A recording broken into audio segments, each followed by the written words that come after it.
Welcome to the Next Level Podcast with Brian Daniels. Boom shakalaka!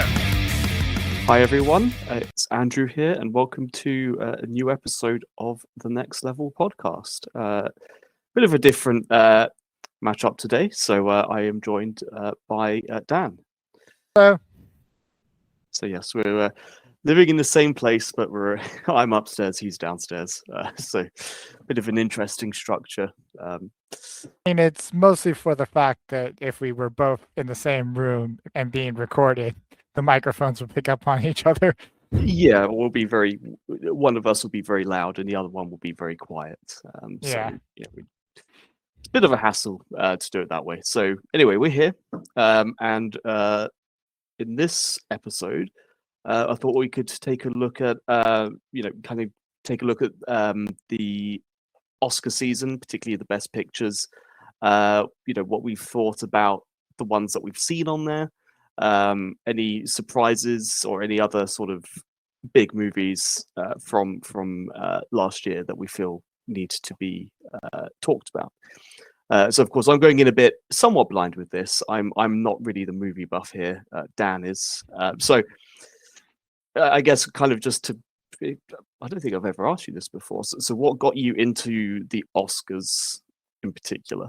Ooh, well, I mean, most of my background in my college, university, post-secondary school or high school career had to go into video production, television, film, and new media, and all that kind of thing. What really got me into the Oscars, well, I mean, my mom would always watch the award shows for like the outfits and everything like that. But I think what really got me into the Oscars was starting to see some of the films that were being screened at the cinema closest to me. I want to say the first year I started watching, you had like nominees like The Artist, which was a black and white silent film that was actually in the modern age, and it was like something kind of unique in that sense. I know Best Picture nominees aren't always like the blockbuster or things like that, even though we have seen things like a Lord of the Rings sequel has won Best Picture in the past. So I just took a look. The Artist came out in 2011. Okay. Yeah, that was right after I had graduated from secondary school, high school. So yeah. Okay, no, fair enough.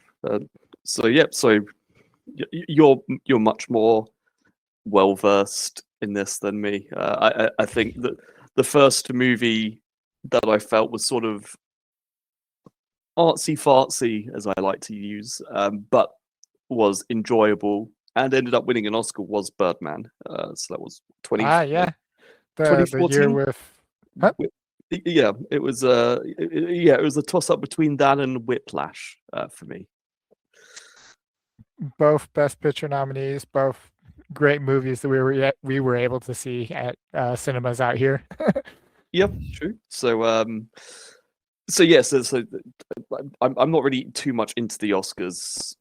Also, by the nature of the fact that when they air, it's evening in America, so it's something like it will go on. It will start at about midnight and finish at maybe 3 a.m. in the morning over here. So not exactly the easiest thing to watch over here, but it hasn't stopped you.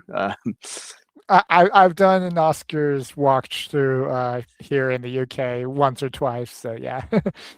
Okay, so anyway, so let's I guess sort of fast forward it over to what's come out for Best Picture for 2025. I will say we'll try to avoid any major spoilers, but there is a risk that we may get into some details or some light spoilers on the movies that we have seen. Right. So this is your sort of your heads up. So I'm looking at the Oscars website right now. So let me just go to Best Picture. So of course there's all these different nominees, right? But the big one, I guess you could say is the best picture. The big award is Best Picture, yeah. Yeah. So looking at the nominees, so we've got Bargonia, F1, Frankenstein, Hamnet, Marty Supreme, One Battle After Another, The Secret Agent, Sentimental Value, Sinners, and Train Dreams.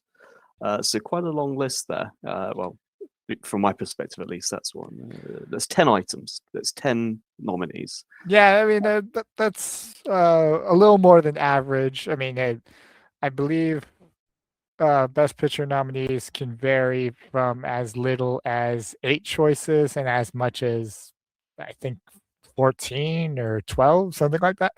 Yeah. No, fair enough. Okay, so so a varied list, all things considered. So what I will say, we've not seen all of these movies.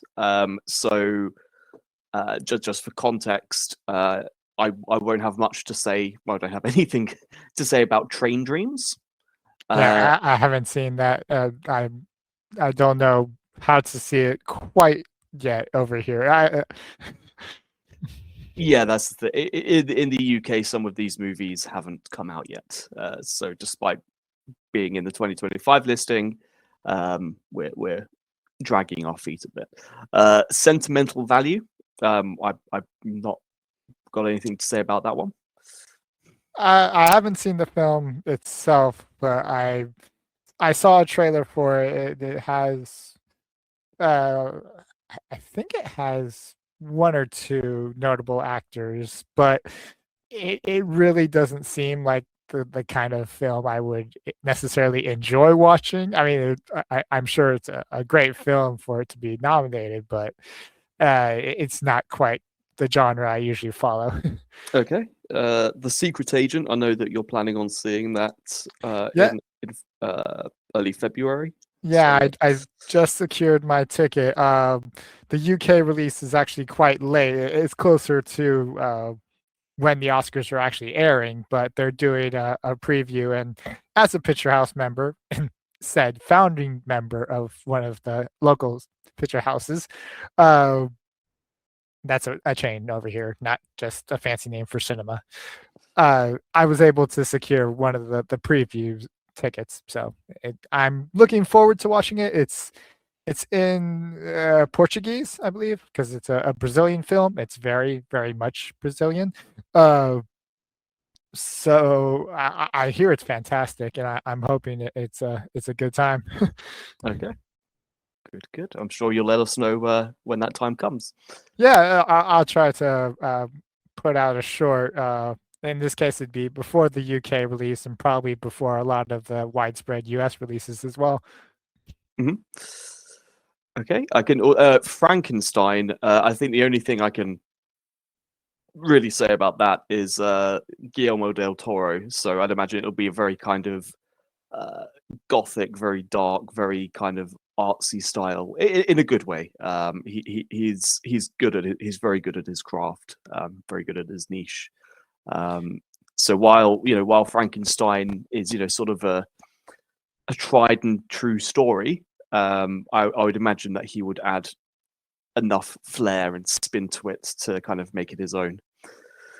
Yeah, I think one of the most interesting things, definitely with Del Toro being an auteur of cinema, and I think he also has a Best Director nomination as well. I would imagine, but coming off of things like The Shape of Water, which was also Oscar nominated film.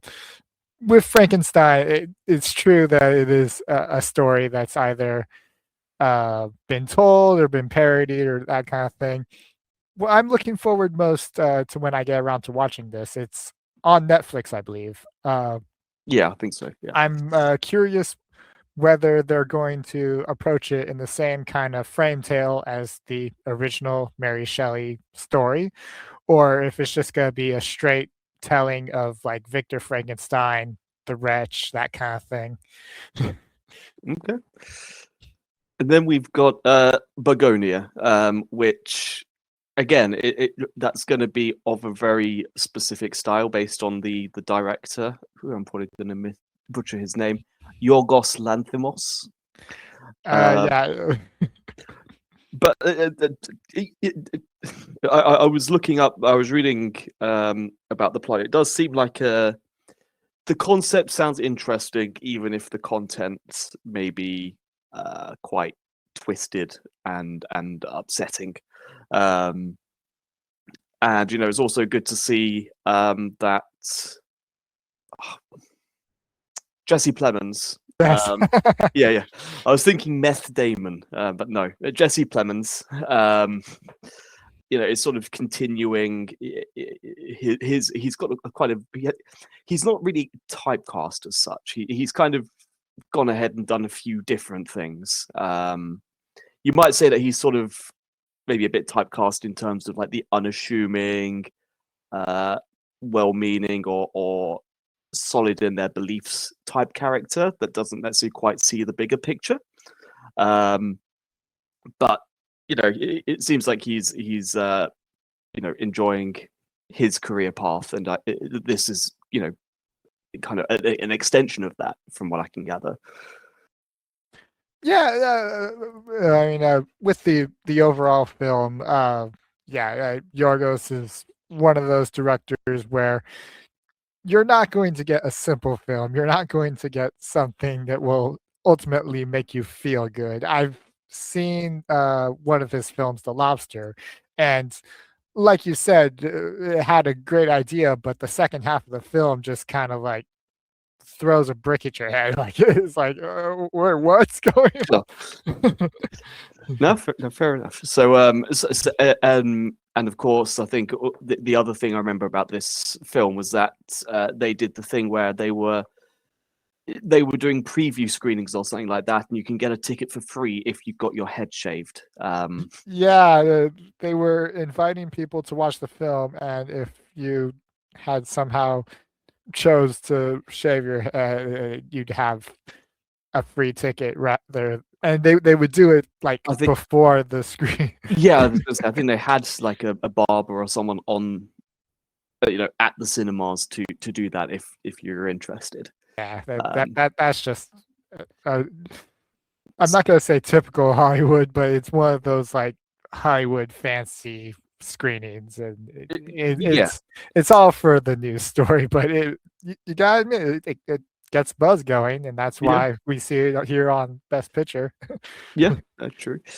So then Sinners. Again, so I think from what I've heard, it is a good movie. Again, not quite my speed, not quite my genre. But I have heard very good things about it. And I guess it helps kind of champion that you can have scary movies which are considered high quality movies. So of course last year there was also The Substance, which I think kind of helped kind of reaffirm that idea. So I think the fact that Sinners has appeared on here is kind of showing that there is an appetite, there is an audience. You don't have to make your films in a specific way to include any Oscar bait. You can make a good movie and let that stand by its own merits. I definitely agree with that point, but I mean, with Sinners, I mean, you have a great director, a great leading actor to kind of market the film. I'll admit I'm a little bit thrown off with the whole kind of supernatural aspect, but I hear it's a fantastic film. I've heard nothing but good reviews from friends and online alike. And I did want to watch it, but one of the things you have to know with my movie watching habits is I have somewhat of a low tolerance towards graphic films, and I know that the end of this film can be quite graphic given the subject matter. So I was very wary about seeing it at the cinema, even though I had been hearing about how it's with its sales records and everything like that. And for it not only to be nominated for Best Picture, but to have broken the record for most nominated film at the Academy Awards, that is absolutely an accomplishment. And the only thing that I have to say about that is it broke the tied record between All About Eve, Titanic, and my personal favorite, La La Land. So it's very, very impressive that it managed to do that. And I will be very interested to see what awards it actually wins come the ceremony.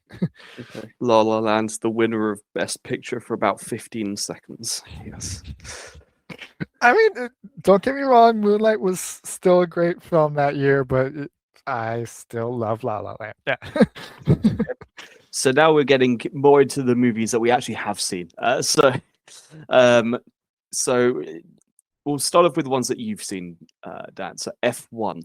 F1. I was surprised to see that on there because, well, for one thing, my biggest gripe, I guess, with the concept is that Formula One is not, at the moment, it's not a heavily American populated sport event, whatever you want to call it. It tends to be more European, Southern America, Middle America, that English, that sort of thing. So when it's Brad Pitt, right? Yeah, Brad Pitt as the main character playing an American driver just is like, well, that's not exactly representative of how it actually is. But that's all I can say about that. But yeah, seeing kind of an F1 movie be nominated for Best Picture was definitely surprising for me. Yeah, the F1 getting a Best Picture nominee is absolutely a surprise. Not to say that the film is bad. I mean, it was certainly enjoyable. It was not quite one of those like blockbuster popcorn flicks, but it kind of treaded on the same sort of formula, for lack of a better term, that you would expect from either a sports movie or kind of like an action movie where they get this hotshot maverick. I mean, it's by the same director as Top Gun Maverick, which I think is enough kind of said about the film. But even then, the cast was great. I certainly had a fun time watching it.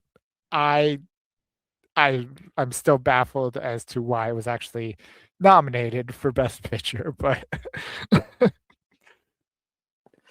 No, that's what it is now. yeah. Okay, and then we got Hamnet, which again, being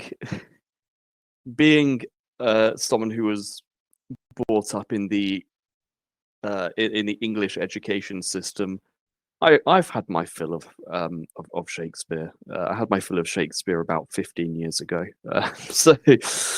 Whereas Dan, you're very much a Shakespeare fan. I wouldn't necessarily say a buff. Oh, not at all. I mean, You, I do like a lot of Shakespeare's works, but don't think that I can recite sonnets in yeah, full stanzas or couplets right off the bat. Like, I mean, yeah. But from what I can gather, Hamnet is sort of, I guess, a dramatization of the creation of Hamlet through the loss of his infant son.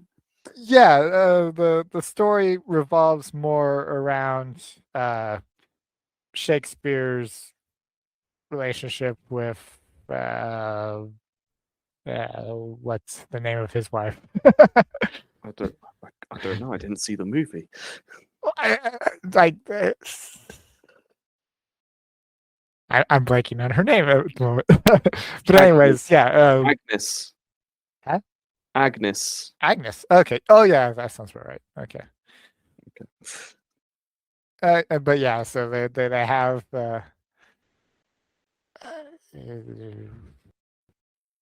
their children, which was at first a daughter, and then it was twins, which were a daughter and son, and the son's name is Hamnet. And then it kind of follows the story of like their family growing and then facing the bubonic plague in the country and eventually losing his son, and then it's very much a drama, a tearjerker in parts. The sad thing is, well, I say sad, but the thing that most people kind of focus on with the film is it's not exactly accurate to the reality of the situation or the source material. It's kind of because it's also based on a book, but it takes a lot of liberties from the book, even, which is kind of like a step removed from reality. And when it comes down to the narrative of the film, it seems like they were almost trying to kind of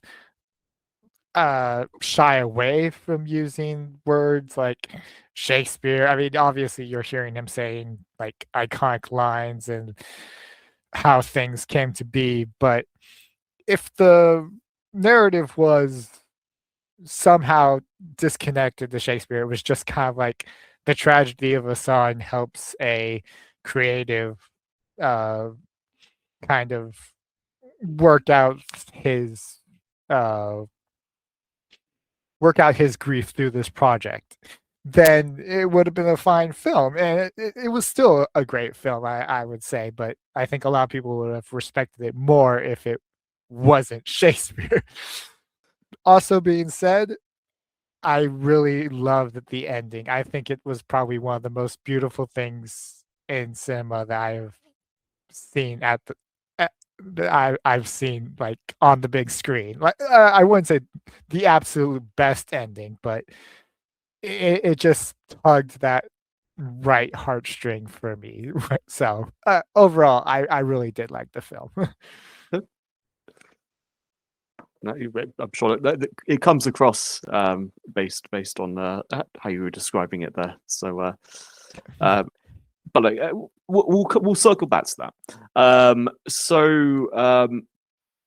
Then I guess the two movies that I have seen. The most recent one we saw was Marty Supreme, and it was also my first A24 movie, and I think also my first Timothy Chalamet movie. It was interesting. I overall I liked the film. I thought it. It had interesting, sort of moment to moment aspects to it. As a whole, I felt the narrative or the concept of a plot sort of took a back seat a little bit. But it was still, it's still interesting to see how, how a film where it's sort of, oh, it's about ping pong, it's about table tennis, kind of only scratch the surface of what it is. Because it is very much about that. And you could argue that the plot is focused around that. But the actual events of the movie after maybe the first half an hour are very much not about that. And it was sort of interesting to see a character who he's not really likable or redeemable. Kind of, you're not really rooting for him, but you're not really rooting against him as such. You're just kind of wondering, how could someone like this, exist? I guess you could say.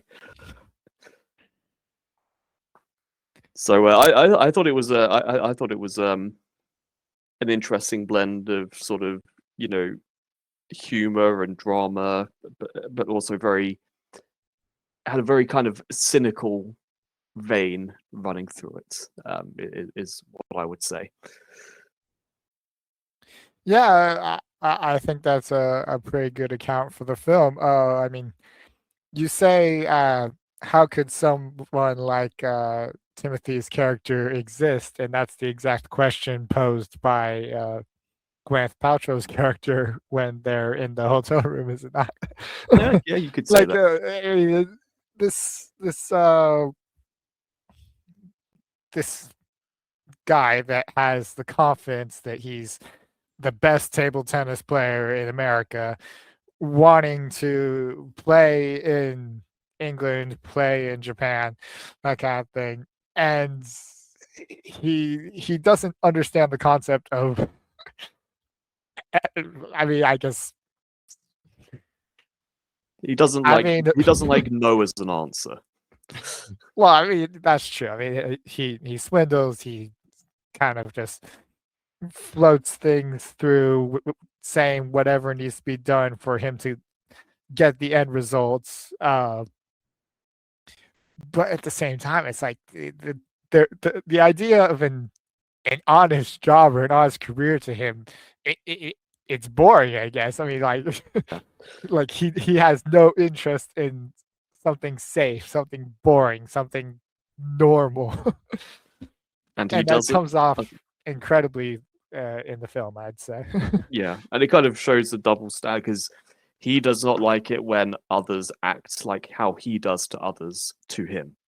Yeah, absolutely. Because then Uh, he feels like he's getting the wrong end of the stick. yeah, even though it's essentially kind of a form of what he's been doing his entire life.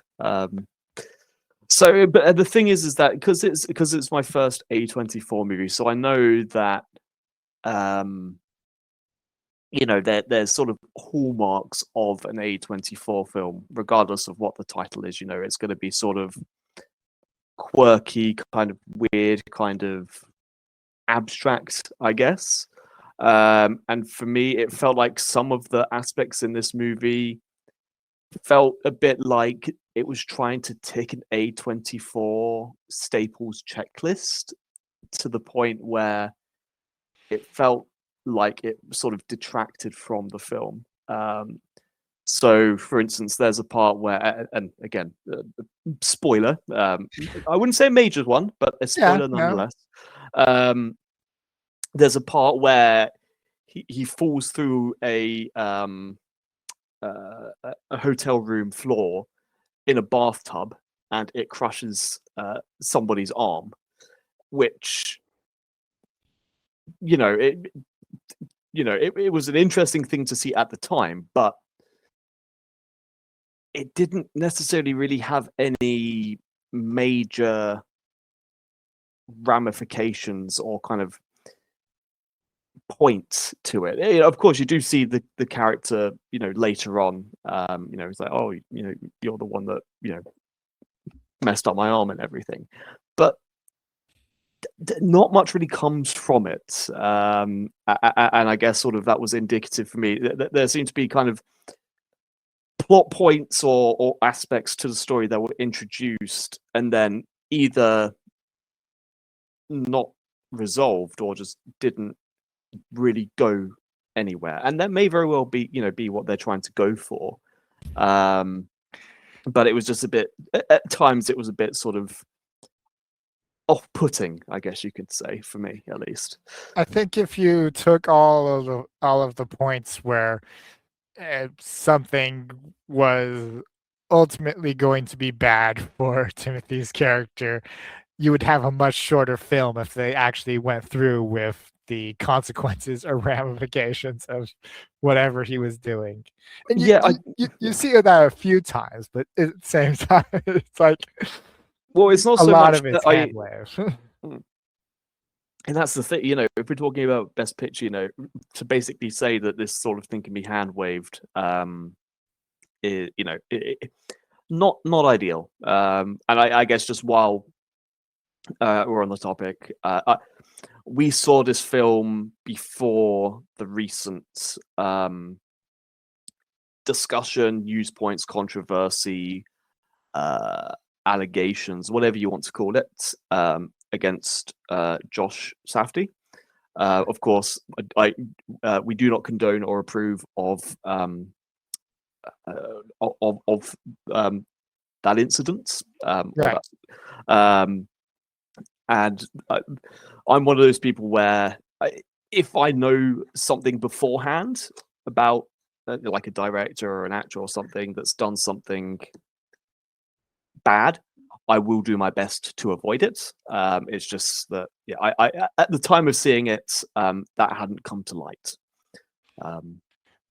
Right. I mean, the most I knew from Safdie or the brothers duo was one of the films I would compare closest to Marty Supreme, which was Uncut Gems, the Adam Sandler drama that almost gave me a heart attack in the theater, considering how tense it was at times. Yeah, And I was expecting that level of tension in this unassuming ping pong, and not so much documentary, but kind of like following the narrative. But it doesn't follow the formula of a sports film. But it also doesn't push it in such a way where you think it's being creative about it. I don't know how to necessarily say it doesn't make it too outrageous, I guess you could say. There are definitely outrageous things to it, but it's it's kind of in a mix of its own. Okay, and then that leaves us then with One Battle After Another, which I really liked. I'm just going to kind of that will be what I would want to win. Out of everything on this list, out of the ones that I have seen, the ones I haven't seen, the ones I've read about, One Battle After Another, it very much kind of was my favorite out of the lots. But again, I think I said to you when we saw it, Dan, that I enjoyed the movie, but again, it was very loose with the concept of a plot. It kind of throws you in at the beginning. It kind of it throws you in, and you just sort of follow along more for the escapades, I guess you can say, than the actual. And then at the end you go, okay, so I kind of get the story they were trying to tell. It's just that the concept of a structured story is not really there in the movie, and I do not. But it was to its benefit because, of course, it's focusing on a washed up, junkie, alcoholic father of who used to be part of a resistance movement. And dealing with trying to find his daughter when she goes missing. But the thing, it's not a movie that it's not a movie that takes itself seriously. I feel, but it was very sort of silly, quirky, entertaining. For me, that a great blend of action and comedy. It was very absurd, very over the top. But for me, it just kind of ticked all of those boxes. I mean, when it comes down to the front runners for these nominations, I definitely would have to say One Battle After Another is up there. I mean, just seeing the trailer for the first time, like the teaser, I was completely lost at what I was trying to watch. You But thought that one when we saw the trailer, you thought One Battle After Another was like the tagline of the movie, not the actual name. Right? Yeah, I thought it was like a description of like what was happening in the little teaser. But that's actually no, that's the name of the film. I was like, oh, okay. And then I started reading about like the synopsis and everything, and hearing about like uh this resistance freedom fighter and his daughter and the team that he kind of associates himself with and everything like that. And then going into the film, and I was like, wait, I thought this was a story like in like the 70s with like the Vietnam War or something. And no, it's like it's like the it's 20 definitely like in the modern day sort of. I mean, maybe a few years removed because of timing and ages and things like that, but it just it blew my mind just kind of going into it that way. And I will definitely say it has a bit more of a structure than what Mars Supreme was trying to achieve, but you are kind of right where it is very loose with its characters with, oh well, how does this plot point connect to this necessarily? And yeah, you're just kind of bumbling along with to get DiCaprio's character and everything like that. And it's it was definitely fun. I do think it was trying to give a good message for those who were watching it, but they were doing it in such an absurd manner that it kind of feels like the satire would be lost on anyone who took the plot seriously. True. So, Go ahead. so I mean, that's probably what's kind of pushing it into the spotlight when it comes to the best picture nominees, because Hollywood eats that kind of thing up, to be honest. True. And I think Lockjaw was a very colorful character. Oh, I think they're all colorful characters, but he in particular kind of stood out just because of how absurd he is. You know, he is undeniably a bad guy, but at the same time, he's just sort of got this sort of presence about him where you just go, okay. It's difficult to say. Very kind of multifaceted performances all around, but yeah, Lockjaw was just a very, at its root, a very silly character.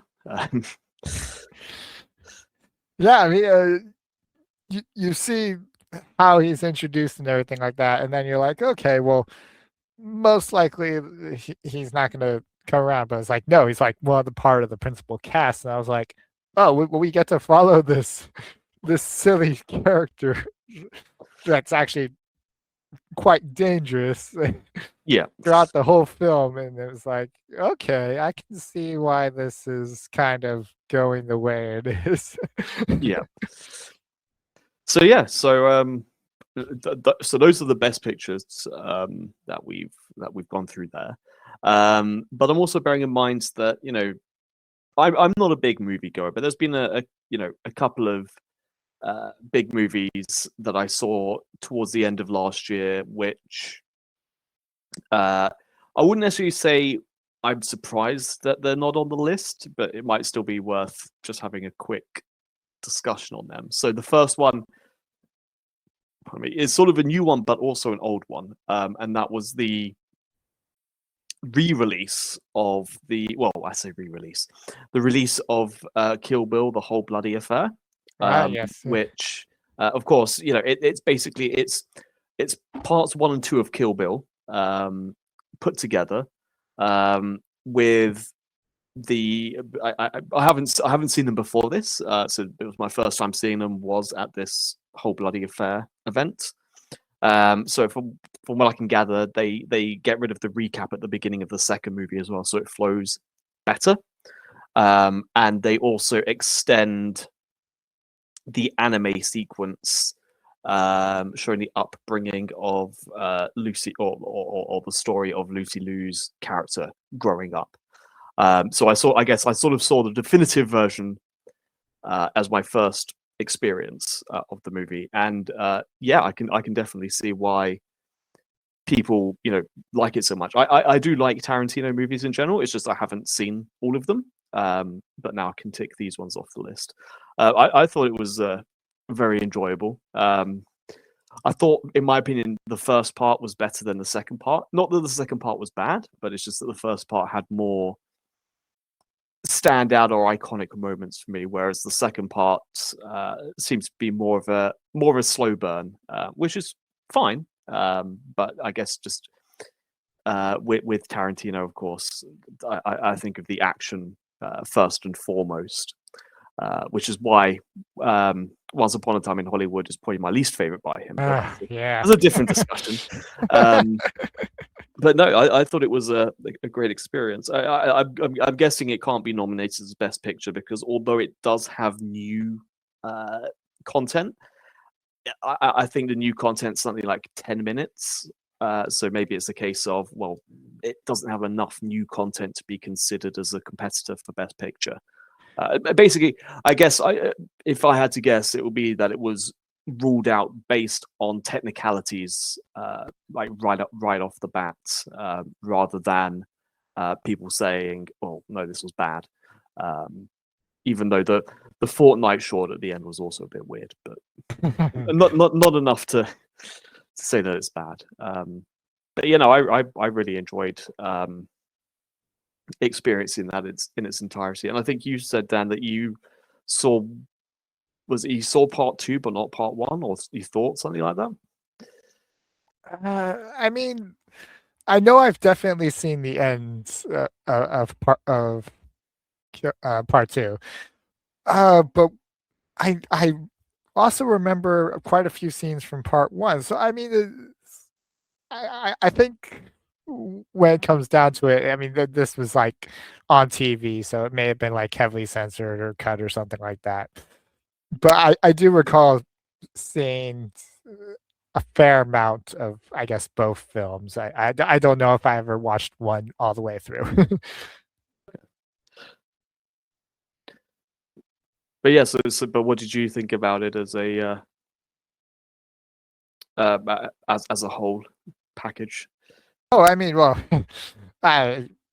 coming off of what I said about my movie watching habits and not necessarily enjoying graphic films, Tarantino is probably one of the more graphic directors, but the violence and blood, obviously, whole bloody affair and everything like that, is so, not to say cartoonish, but just over the top, outrageous. Like limbs are falling off. The whole scene at the Blue Leaves is in glorious color, and there's red everywhere, and it's that outrageousness or kind of like insanity on the screen that it doesn't faze me that much. It's a very tricky thing to explain or to feel even. But when it comes to Tarantino, it's like, I know I'm going into something bloody. As long as they don't focus too much on injury detail, I'll have a good time. And when it came down to seeing this cut of Kill Bill, I really love how it came together. The first part is absolutely stronger than the second, in my opinion. And yeah, I mean, I'm not too sure what to say. I mean, the soundtrack, the score, the editing choices, everything just kind of flows very well for Tarantino's work. And so yeah. So while I'm not surprised it's not on Best Picture, I really enjoyed it. And I think I'd be remiss, I think we're probably getting close to the end here, but I think I'd be remiss if I didn't mention Avatar: Fire and Ash. Yeah, no, I mean, a lot of people are. Yeah, my view is the action was good. The story was bad. I know people have been saying people have been saying that since the first one, but the first one, I will sort of defend. It was a unique thing at the time. then when the sequel came out in 2022, I felt like I need to see it because I saw the first one. Whereas this one, it felt very much like diminishing returns for me personally. It looks good, the action's good, but the actual plot, the story beats, the writing, the dialogue. I think I said if I ever hear the word "bro" again, it will be too soon. It just, yeah, for me, it was the worst one in my opinion, which is a shame. Because I'm not even sure if I could necessarily recommend it, even with caveats. I guess the only thing is, if you're invested in the Avatar universe, go see it. But if you're not, if you're on the fence,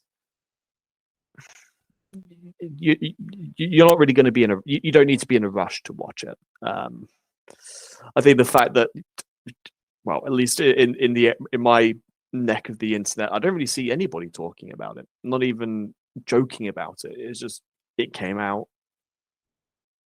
So what? Which is a far cry from what it used to be. Yeah, I mean, with the whole Avatar series with James Cameron and everything, uh, people have gotten kind of tired just because of how long it took these sequels to come out. And with Fire and Ash, I mean, yeah, you're getting great visuals. I will admit, James Cameron did something right, whether it was telling cinemas on how to project this film or something, but his high frame rate sequences or like cinematography is no longer giving me a headache like it was back in The Way of Water. So I'll give it a plus for that. The action sequences were great. I mean, it doesn't take much to kind of have the whole sort of explosions, fire, water, air, that kind of thing. I mean,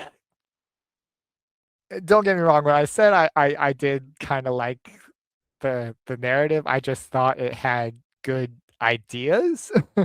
I don't necessarily think, like you said, that the dialogue is great or a lot of the ways on how things went down in the film were that great, but I kind of like took it for like, well, I mean, they did something kind of interesting with these characters. They just didn't do it in a great high quality manner.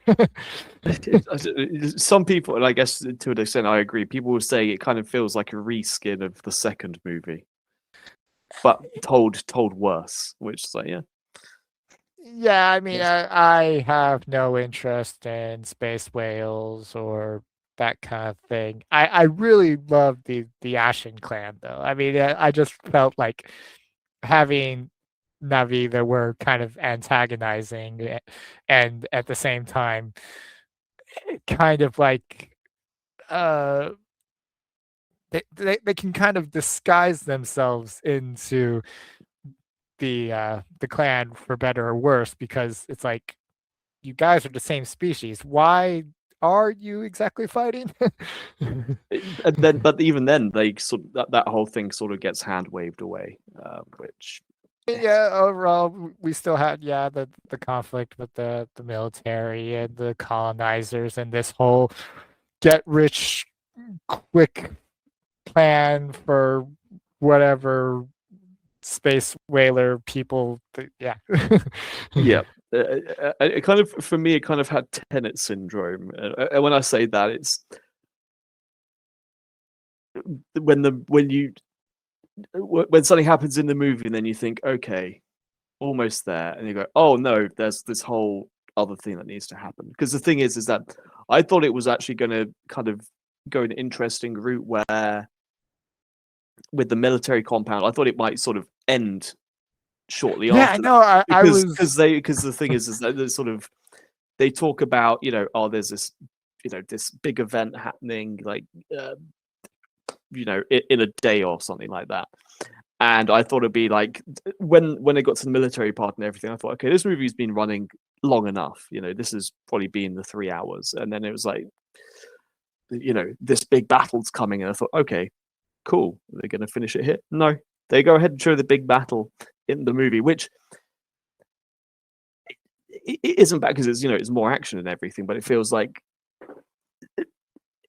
they just tried to fit too much in. Even though the movie was very long, it still felt like they tried to fit too much story in. Yeah.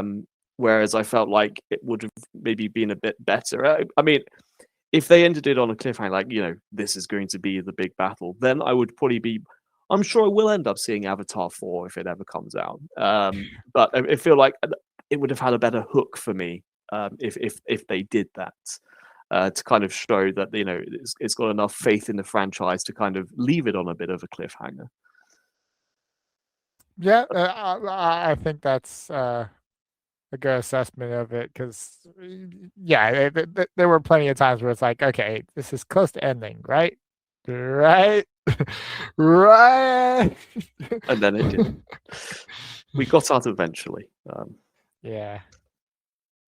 But yeah, so I think it was sort of the major standouts for me last year. I guess going back to you, Dan, just before we wrap things up here. Do you think there's anything that you feel might have been snubbed, or anything that you saw last year that you're sort of surprised hasn't seen any nods? I don't think it's necessarily a surprise, but I'm sure plenty of people are looking forward to seeing Wicked getting some sort of recognition. It didn't. Yeah, well, I didn't want to mention Wicked, but fine. Yes, Wicked for good, and was not nominated for Best Picture. Neither of the main actresses were nominated for any of the awards. I don't think it got any nominations, did it?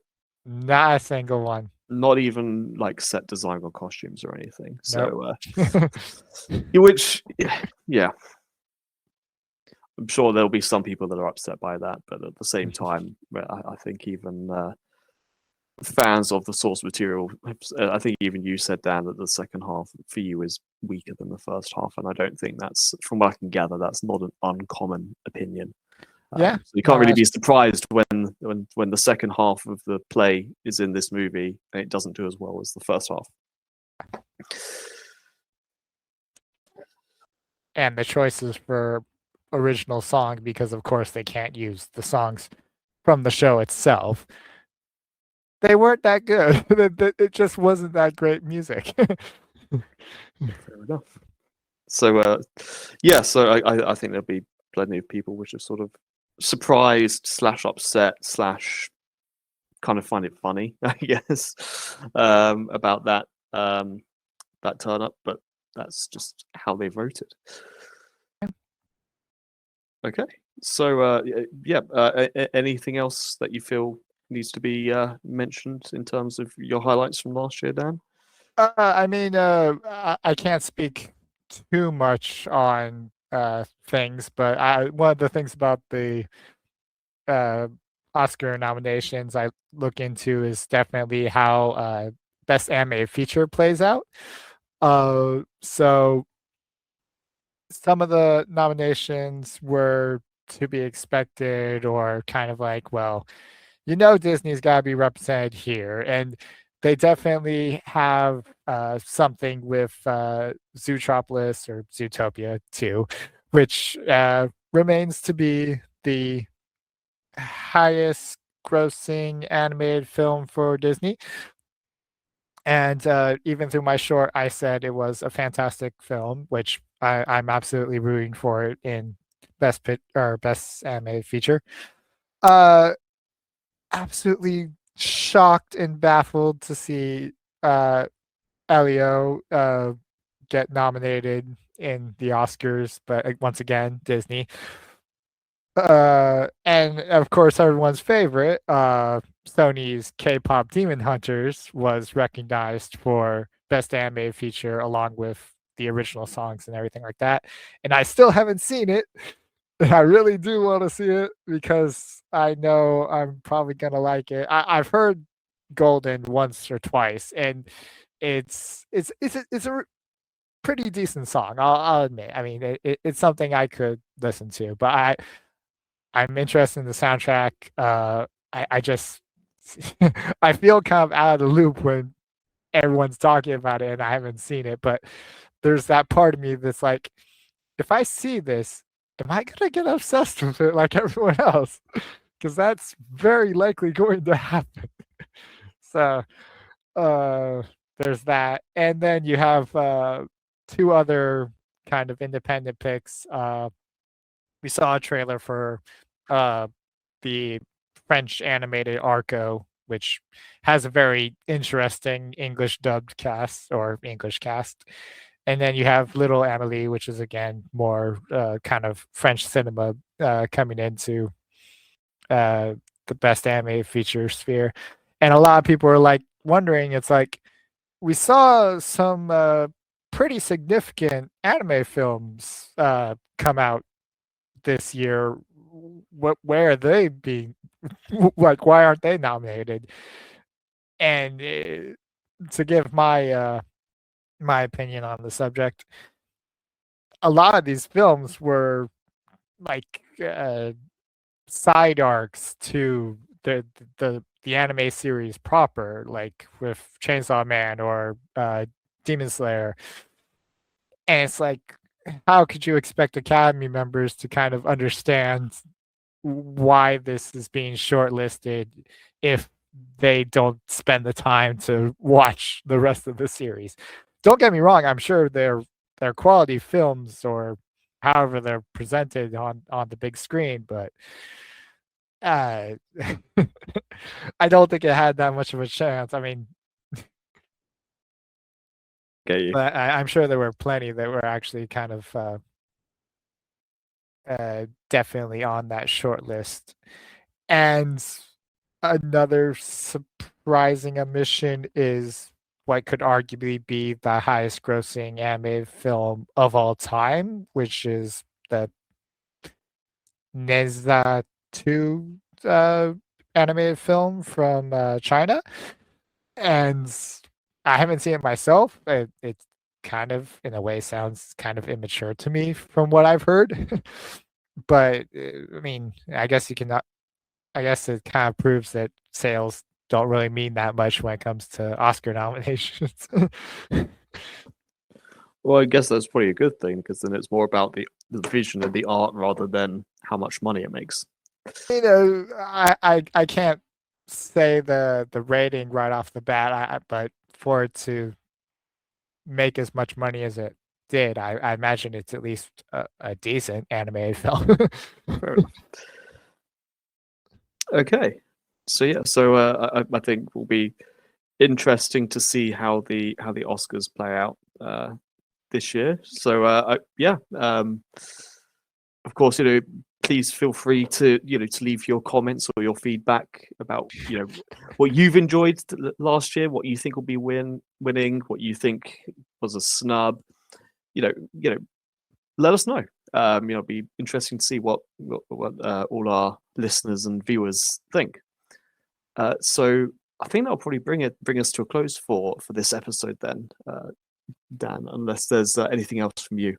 No, I mean, it's always interesting to see what the audience has to say. Bear in mind, as much movies as I see, I am not an expert. I probably don't even have that great of a critique when I say, "Oh, this film is great," unless it's not. So, okay, well, thanks for your time, Dan, and thanks everyone for listening. And we'll see you again soon on the Next Level podcast. Thanks, everyone.